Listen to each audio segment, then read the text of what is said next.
안녕하세요. 오늘부터 10주간 여러분들과 함께 이혼이라는 광풍 속의 자녀들이라는 제목의 프로그램을 담당할 유효정입니다. 이 프로그램의 목적은 이혼이나 별거를 하고 계시는 부모님이나 혹은 그런 가정의 자녀들을 돕고자 하시는 분들께서 그들의 세계 속으로 들어가 그들의 상한 마음을 헤아려 어떻게 도울 수 있을까에 대해 연구해 보는 것입니다. 순서는 1과 무슨 일이 일어나는 거야? 2과 모든 가정의 어린이를 사랑하시는 하나님. 3과 화남. 4과 화난 것이 슬픔으로. 5과 나를 향한 하나님의 계획. 6과 새로운 환경에 적응하기. 7과 부모님의 재정 관리에 협조하기. 8과 부모님의 문제이지 우리 잘못이 아니야. 9과 부모님을 용서하기. 제10과 마지막으로 부모님께 사랑 전하기가 되겠습니다. 우리의 자녀가 곧 우리의 미래인 것을 기억하시고 열심히 참여해 주시기를 부탁드립니다. 감사합니다.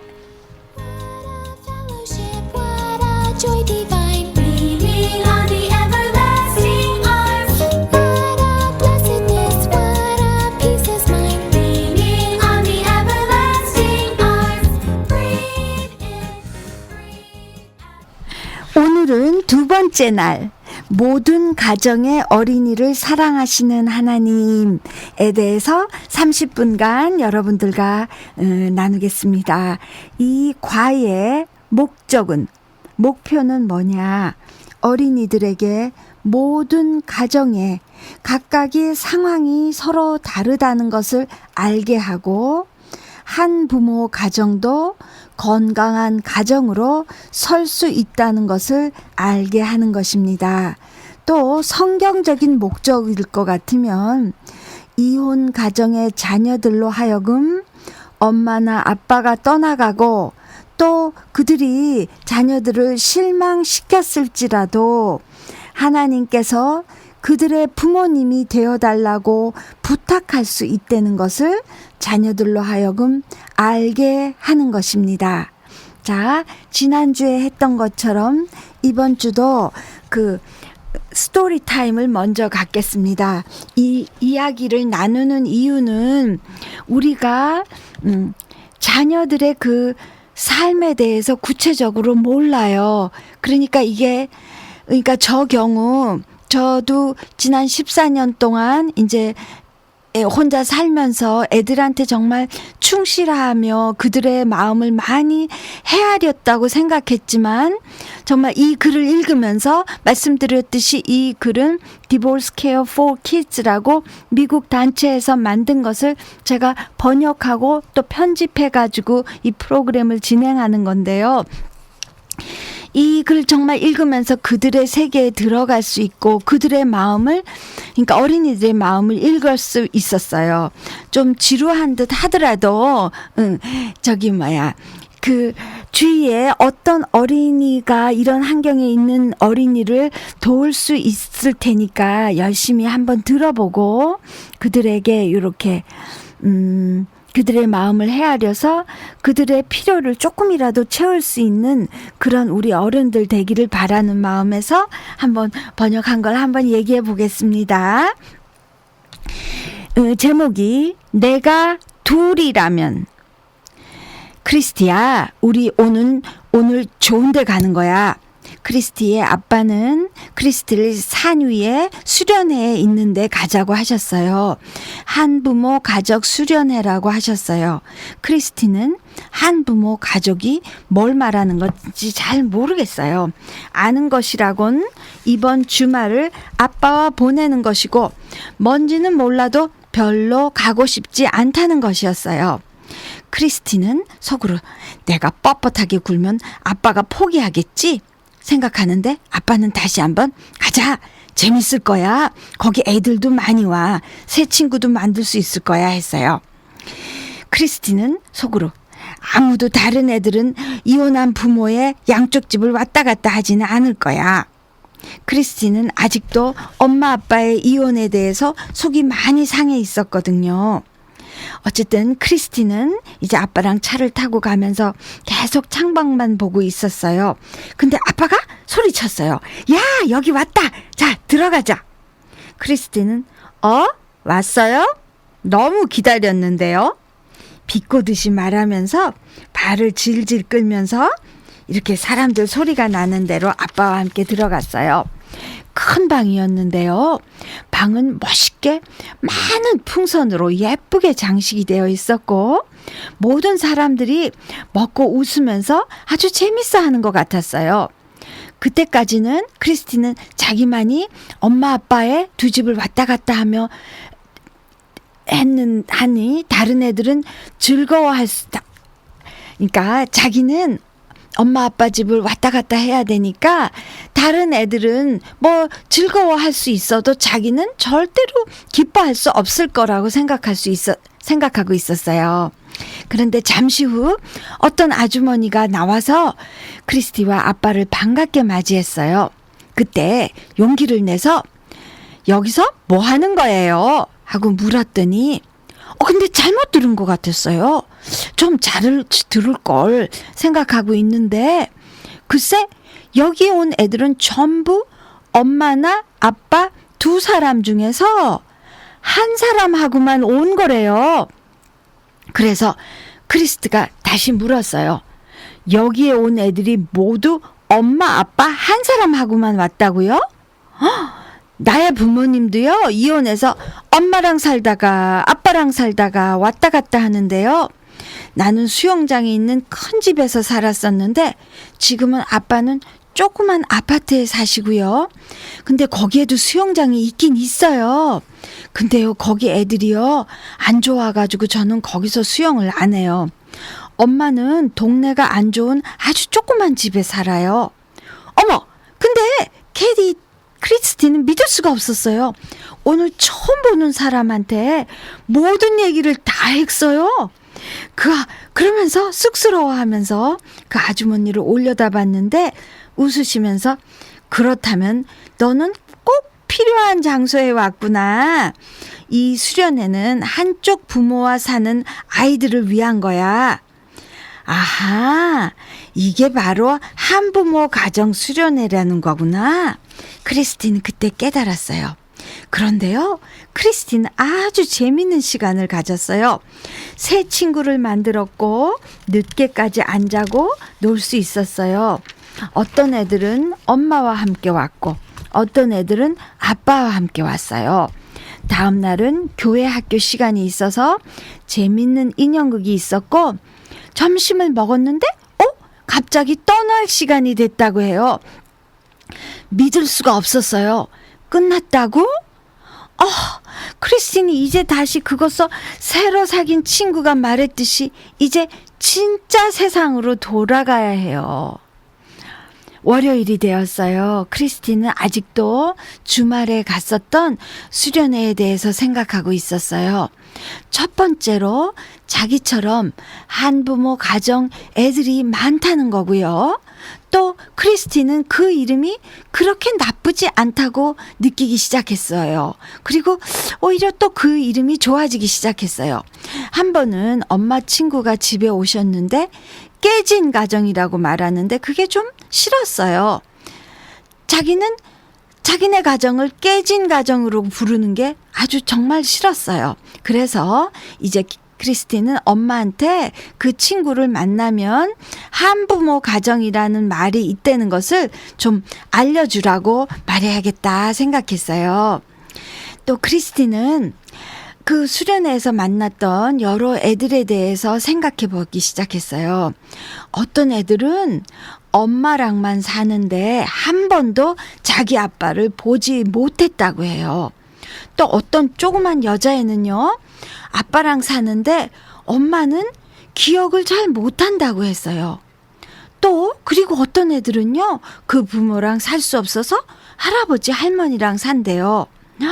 어머나, 엄마나 아빠를 못 본다면 아주 힘들겠구나 생각이 들었어요. 그때 크리스티는 물론 같은 시간에 한꺼번에 한 집에서 엄마 아빠를 볼 수 없긴 해도 그래도 이렇게 왔다 갔다 하면서 볼 수 있는 게 아주 다행이라는 생각도 들었어요. 그리고 수련회에서 선생님이 어떤 형태의 가정에 살더라도 예수님은 모든 어린이들을 사랑한다고 했어요. 그럴 때 크리스티는 한번 이런 생각해 봤어요. 그렇다면 우리 반에 있는 그 집도 없이 그 임시 보호소에 사는 그 친구도 사랑하시겠구나. 그런 생각이 들었어요. 따로따로 사는 부모님의 집에서 사는 것은 진짜 큰 문제이긴 해요. 왜냐하면 부모님이 서로서로 좀 더 많은 시간을 같이 있으려 하시거든요. 두 분 다 크리스티를 아주 사랑하시나 봐요. 어떤 때는 그렇지만 내가 둘이면 얼마나 좋을까 생각해 봐요. 그럼 한꺼번에 자기가 엄마 집에도 있고 아빠 집에도 있을 수 있으니까요. 근데 이런 고민을 하고 있을 때 갑자기 그 수련회에서 배운 게 하나 생각이 났어요. 어떤 선생님이 그러는데 문제가 있으면 학교 상담자와 얘기해 보라고 했거든요. 좋은 생각이다. 학교 가서 선생님께 한번 여쭤봐야겠다. 그랬더니 선생님은 학교에 계시는 상담 선생님을 연락해 주셨어요. 그 미세스 길리안은 아주 좋은 사람이었어요. 내가 갔더니 뭘 도와줄까 하고 물었을 때 크리스티는 제가요 이번 주말에 아빠와 함께 수련회에 갔었는데요. 거기에 대해서 좀 여쭤보고 싶어요. 왜냐하면 우리 부모님이 나를 많이 사랑하시지만 이혼을 하셔서 얼마나 나한테 불편한지 몰라요. 만약 내가 둘이라면 좀 문제가 풀릴 것 같다고 생각이 들어서요. 그랬더니 길리안 상담 선생님은 엄마 집에 가면 무슨 일로 엄마를 돕고 또 아빠 집에 가면 무엇을 돕냐고 물었을 때 크리스티는 다시 물었어요. 내가 뭘 도와드린다고요? 그랬더니 길리안 선생님은 그래 무슨 일을 도우면서 엄마 아빠랑 있어? 또 부모님과 특별히 정해놓고 하는 일이 있냐고 그렇게 물었어요. 크리스티에는 전혀 새로운 소리였어요. 지 선생님은 엄마와 아빠가 함께 학교에 와서 얘기해 보는 게 좋을 것 같다고 했을 때 크리스티는 엄마 아빠가 같은 방에? 글쎄 전혀 좋은 생각이 아닐 것 같은데 이렇게 생각하고 있는데 벌써 그 길리안 선생님은 엄마 아빠에게 전화를 거는 것이었어요. 일주일 후에 세 사람은 그 상담 선생님 앞에 앉게 되었어요. 그 선생님은 각 사람들이 편안함을 느끼도록 한 다음에 크리스티가 양쪽 집으로 갔을 때 할 일에 대해서 일정표를 짜는 게 좋겠다고 얘기하시기 시작했어요. 각 가정이 일정한 계획을 짜야 하는데 결정한 후에는 엄마도 아빠도 자꾸 바꿔서는 안 된다고 하셨어요. 즉 크리스티가 엄마 집에 있을 때 같은 시간에 자고 같은 시간에 일어나고 또 엄마의 식사 준비를 도와주고 부엌 뒷정리를 도와주고 빨래도 돕고 무엇을 먹을까에 대해서 계획을 같이 짜는 게 바람직하다고 하시며 크리스티는 이미 요리를 배우기에 충분히 큰 나이니까 부모님과 요리를 같이 하도록 하라고 했어요. 이렇게 함으로써 양쪽 부모님과 시간을 같이 보내면서 또 재밌게 보낼 수 있다고 말하셨어요. 그래서 상담 선생님은 크리스티가 아빠 집에서 함께 세운 일정표에 따라 같이 집안일을 조금씩 배우기 시작해야 한다고 또 그렇게 말했어요. 그러시면서 상담 선생님은 모두들 집으로 가서 계획을 짜도록 하고 그 다음 주에 다시 만나 그 각자의 계획에 대해 이렇게 보고 서로 상담하기를 원한다고 하셨어요. 크리스티가 이 모든 대화에서 제외된 느낌을 받고 있을 때 상담 선생님은 그런데 크리스티도 결정을 내리는데 참여해야 해요. 일정을 짜는 데 있어 크리스티의 의견을 반영하고 책임감도 동시에 알게 돼야 해요. 크리스티는 생각하기를 나도 함께 할 수 있다는 게 아주 기분이 좋네. 아마 오늘부터 할 수 있을 것 같아. 엄마 아빠는 좋은 생각이라고 생각하시고 크리스티에게 도움이 되도록 계획을 짜는데 동의했어요. 집에 오는 길에 크리스티는 엄마에게 집을 자주 바꾸는 게 아주 혼란스럽다고 하며 무슨 요일에는 누구 집에서 있어야 되는지 정하면 좋겠다고 했어요. 근데 만약 잊어먹으면 어떡하지요? 할 때 엄마는 달력에 적어 놓는 걸 제안하셨어요. 자, 어느 날은 아빠와 함께, 어느 날은 엄마와 함께 있는 것을 표시한 달력을 만드실 거래요. 엄마는 집에 와서 컴퓨터에 크리스티가 가야 되는 집을 표시하는 새로운 달력을 만들어서 석 장을 프린트했어요. 그래서 크리스티는 엄마, 왜 석 장씩이나 프린트해요? 그랬더니 엄마는 하나는 엄마 집 냉장고에 붙이고 하나는 아빠 집에 또 하나는 선생님께 갖다 드려서 무슨 일이 일어났을 때 어디로 연락해야 하는지를 알게 되는 것이라고 그렇게 말했을 때 크리스티는 이거 참 괜찮네 하고 생각했어요. 크리스티와 엄마는 부엌 식탁에 앉아서 해야 되는 모든 집안의 작은 일들을 적기 시작했어요. 엄마가 해야 하는 것으로는요, 청구서를 지불하는 것이나 또 식료품을 사는 것 등이 있었고요. 근데 엄마가 크리스티 보고 매일 편지하면서 편지를 꺼내와서 책상에 놓도록 하면 엄마한테 큰 도움이 된다고 얘기하셨어요. 또 엄마가 크리스티야, 네가 엄마 식료품 사는 것도 도울 수 있어 하고 얘기하셨을 때 크리스티는 엄마, 나는 운전도 못하는데 어떻게 제가 도울 수 있지요? 그랬더니 엄마는 매주 우리 음식할 식단을 같이 짜는 거야. 내가 무엇들이 필요한지 말할 때 내가 살 것을 적는 거야. 그리고 네가 신문에서 할인 쿠폰을 찾아서 토요일에 네가 여기 오면 그 잘라놓은 할인 쿠폰을 가지고 마켓에 가서 사가지고 집에 와서 정리할 때 네가 정리하는 걸 돕는 거야. 그러면 네가 저녁하는 거 이렇게 도와줄 때 어느 물건이 어느 식품이 어디에 있는지 알게 되잖아. 어머! 진짜 내가 저녁을 만들어요? 내가 배워야 된다는 얘기지요? 이렇게 약간 걱정된 듯이 물어봤지만 크리스티는 스스로에 대해 자랑스럽게 생각했어요.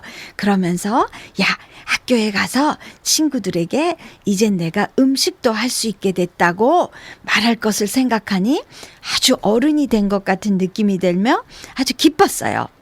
왜냐하면 확실히 친구들 중에 아무도 요리할 수 있는 애는 없거든요. 수요일 오후에 아빠 집에 갔을 때 아빠도 무슨 일을 해야 될지 계획표 짜는데 분주하셨던 것 같았어요. 아빠는 크리스티에게 아빠가 짠 계획표를 보고 무엇을 고칠까 생각해 본 다음에 말하라고 하셨어요. 이제 아빠와 함께 동전 세탁장에 가서 이렇게 길 옆에 있는 데 가서 세탁하는 것을 아빠와 함께 하는 것이었어요. 일주일에 한 번은 타코 먹으러 가고 또 날씨가 좋은 때는 공원에 가서 공놀이 하고요. 또 아빠는 운동 경기 중에서 무엇을 배웠냐고 또 무엇에 대해서 알고 싶냐고 물어봤어요.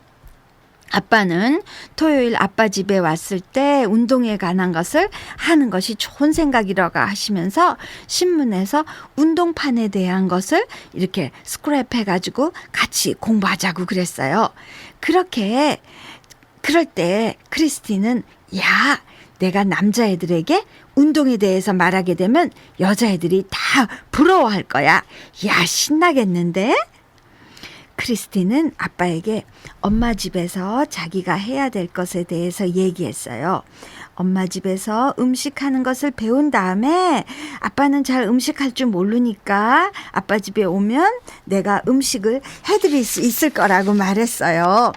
아빠는 그래 그러면 우리 매주 월요일 학교 가고 나는 일 가기 전에 우리 간단한 음식을 만들어서 우리 브렉퍼스트 파티 좀 하자. 그렇게 아빠는 얘기하셨어요. 크리스티는 이제 자기 방으로 가서 물건을 정리하면서 혼자 중얼거렸어요. 내가 둘이었으면 좋겠다고 생각했는데 이제 그런 생각할 필요가 없게 됐는걸? 다음 주에 상담 선생님을 만나 이 모든 거를 말할 걸 생각하니 아주 마음이 가벼워졌어요. 자, 얘기 다 들으셨죠? 이 얘기에 대해서 우리 한번 3가지 질문하는 시간 가질게요. 스스로에 대해서 질문해 보세요. 왜 크리스티가 그 리트릿, 아빠랑 간 수련회에서 어떤 친구가 이제 우리 진짜 세상으로 돌아가는 것이라고 말했어요. 그게 무슨 뜻일까요? 진짜 세상. 무슨 뜻일 것 같아요?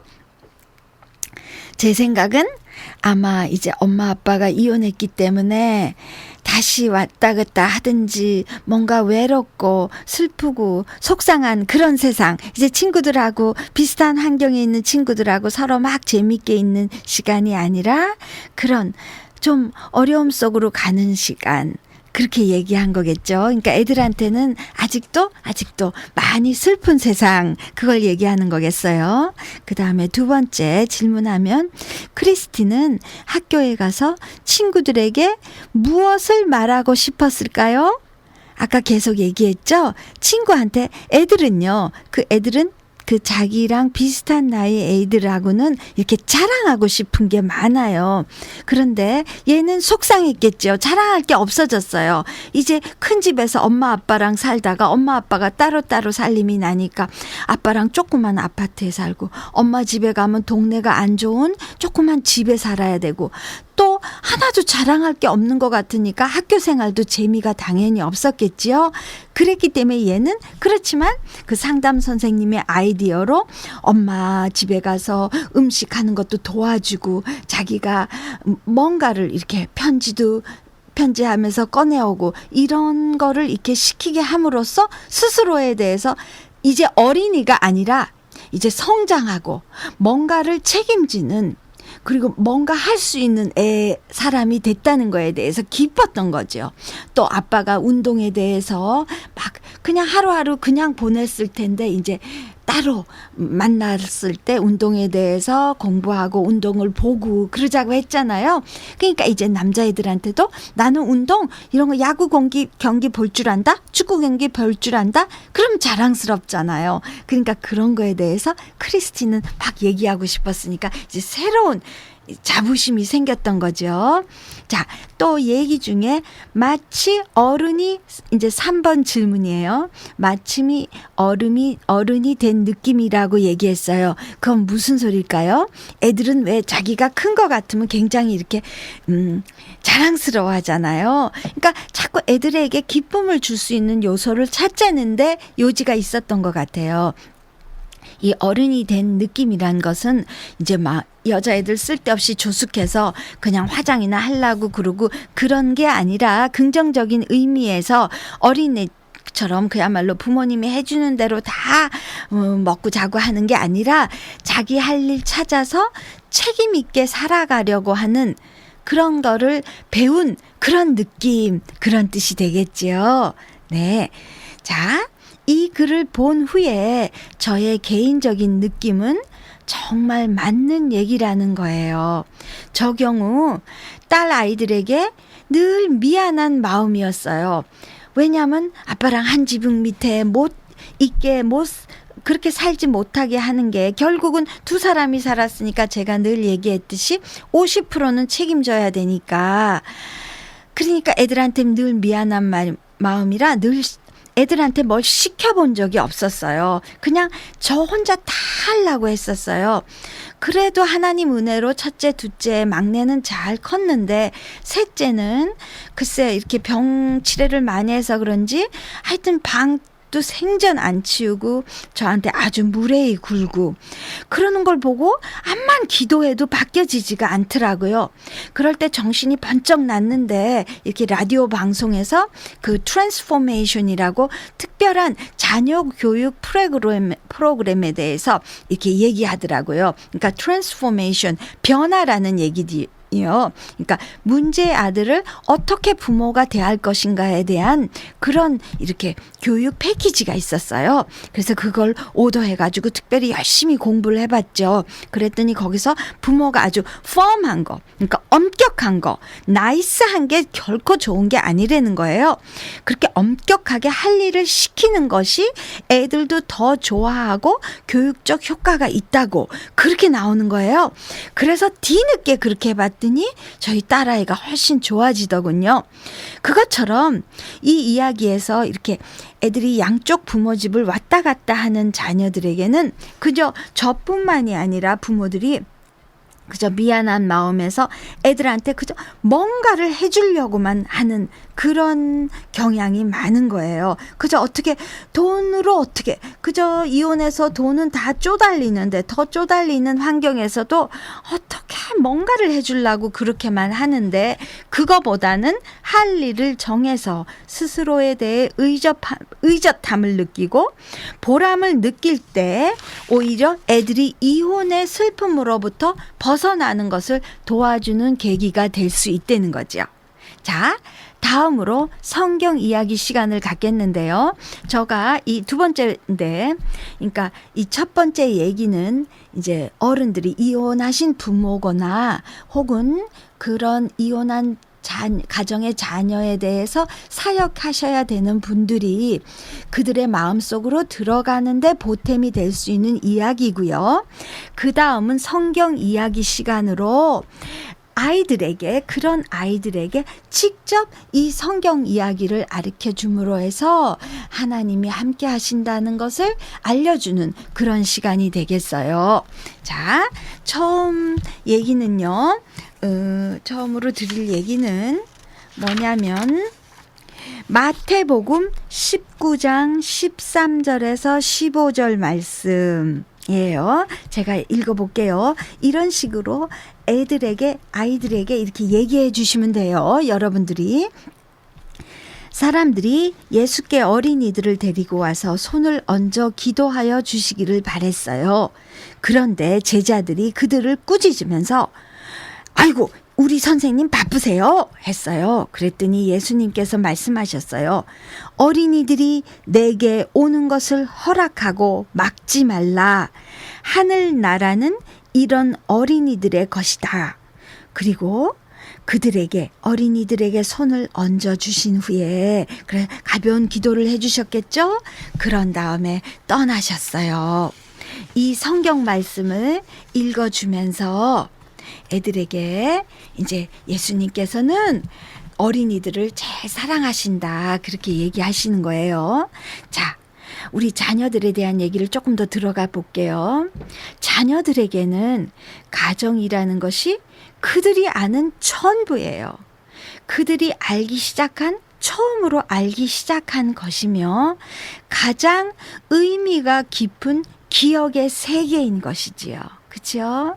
그런데 결혼의 깨짐으로 인해서 그들의 세계의 기반에 금이 가기 시작하면서 모든 것은 불안정해진 거예요. 곧 그들이 살고 있는 집이나 소유, 친구 등에 관련되어 있었는데 그 고리들이 끊어져 버리는 거예요. 자, 그들의 살고 있는 집에 변화가 온다.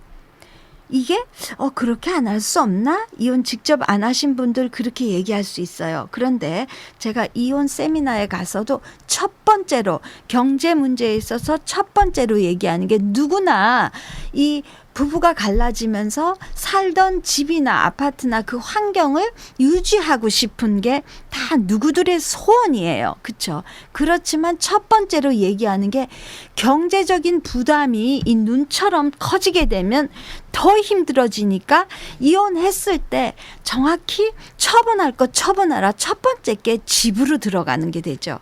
그러니까 결국은 아이들한테 그 살고 있던 집으로부터 떠나야 되고, 그러다 보면 결국은 거의 그 학교도 전학하게 됨으로 해서 학교 친구들하고도 멀어지게 되는 거죠. 그만큼 슬픈 게 되는 겁니다. 따라서 잘 그 경험이 없으신 분들, 사역자님들 특별히 그들의 슬픔이나 염려에 대해서 매우 민감해야 돼요. 민감해지면서 특별히, 그렇지만 강조하셔야 될 게 우리 여기 같이 읽었던 성경 구절, 특별히 예수님은 정말 어린이에 대한 사랑이 정말 매우 크고 전혀 엄마 아빠는 변했어도 전혀 변함이 없으시다는 것을 강조하시기를 부탁드립니다. 또 이 과에서는 특별히 성경 이야기를 두 가지를 들었네요. 뭐냐면 여러분들 잘 아시는 요한복음 4장 5절에서 26절 말씀, 사마리아 여인에 대한 얘기예요. 애들한테는 좀 어려운 얘기겠지만 애들한테 맞춰서 한번 이렇게 얘기를 해볼게요. 한 사마리아 여자가 물을 기르러 낮에, 남들이 다 안 가는 거기 뜨거운 낮의 시간인데 거기를 이렇게 아침이나 저녁을 피해서 나왔어요. 근데 예수님께서 그 사마리아 여자에게 마실 물을, 나에게 물 좀 다고 이렇게 얘기하셨어요. 그런데 사마리아 사람들하고 이스라엘 사람들은요, 서로 말을 잘 안 하던 시기였어요. 왜냐하면 사마리아 사람들은 이 우상을 숭배했기 때문에 이스라엘 사람들은 그 나라 사람들을 아주 싫어했거든요. 그랬더니 그 사마리아 사람이 당신은 이스라엘 사람인데 어떻게 나 같은 사마리아 사람에게 물을 달라고 하세요? 그랬더니 예수님이 나한테 물을 달라고 그러시면서, 너가 주는 물은 목마를 수 있지만 내가 주는 물은 영원하게 목마르지 않다고 이렇게 얘기하시면서, 나는 네가 5번이나 결혼했다고 이렇게 얘기를 하셨어요. 그러면서 너는 남편이 5 있는 거나 다 안다고 이렇게 편안하게 얘기하셨어요. 그랬을 때 그 여인이, 그 다음부터는 이제 복잡해지는데요. 그 여인이 정말 뭔가 편안함을 느껴가지고 당신이 그 선지자시군요 이렇게 느끼면서 마을로 뛰어가서 나는 진짜 선지자를 만났어요. 그렇게 된다는 얘기지요. 그래서 여러분들, 어른들께서 여러분들이 이제 어린이에게 어떻게 어떻게 접근하냐면요, 이렇게 얘기하시면 되는 거예요. 자, 예수님은 우리 모두가 진짜 많은 실수를 했다 하더라도 사랑하신다고. 그래서 또 정말 용서하시기를 원하시고 또 새로운 삶을 주신다고 그렇게 얘기하세요. 애들한테요. 그리하고 애들한테 하나님은 분명히 이혼을 싫어하신다고 그렇게 못 박아 주셔야 돼요. 그러면서 좀 똑똑한 애들은 성경 구절에 말라기서 2장 16절에 하나님께서 나는 이혼하는 것을 미워한다 이렇게 말씀하신다고 얘기하세요. 왜냐하면 이혼은 주위에 여러 사람의 마음을 아프게 하니까요. 애들이 더 잘 알고 있을 거라고요. 그러면 똑똑한 애들은 이렇게 물어볼 거예요. 그러면 왜 우리 부모님이 이혼하게 하나님이 두셨어요? 하나님이 좀 막으실 수도 있지 않았어요? 이렇게 똑똑한 애가 이렇게 되물을 수 있어요. 네. 왜냐하면 하나님은 뭐든지 하실 수 있다고 내가 주일학교에서 배웠거든요. 이러면서 되는 애들 있으면 이렇게 얘기하세요. 하나님은 우리 부모님을 포함해서 모든 사람들을 꼭두각시 인형으로 만드신 게 아니라 우리 삶의 결정권, 이 선택권을 주셨어요. 각 사람에게. 그래서 부모님이 그렇게 결정하신 거예요. 그러니까 어떻게 할 수 없지만 여러분들은 여기 예수님께서 그 5번 결혼한 사마리아 여인을 용서한 것처럼 나중에 용서라는 과에서 다시 더 나누겠지만 너네들이 부모님에 대해서 용서하는 마음을 갖도록 하라고 그렇게 얘기하시고, 자, 하나님은 그렇게 너희에게 안 좋은 결정을 내린 부모님을 용서하시면서 다시 한번 강조하세요. 모든 형태의 가정의 사람들을 사랑하신다는 걸 얘기하면서 특별히 너네 같은 어린이들을 많이 사랑하신다고 다시 강조하세요. 그러면서 마지막으로 그러니까 절대로 불안해하지 말고 두려울 때는 하나님 도와주세요 하고 기도하도록 하자고 그렇게 말씀하세요. 자, 수고 많으셨어요. 다음 주에는 화내는 거에 대해서 나누겠습니다. 안녕히 계십시오.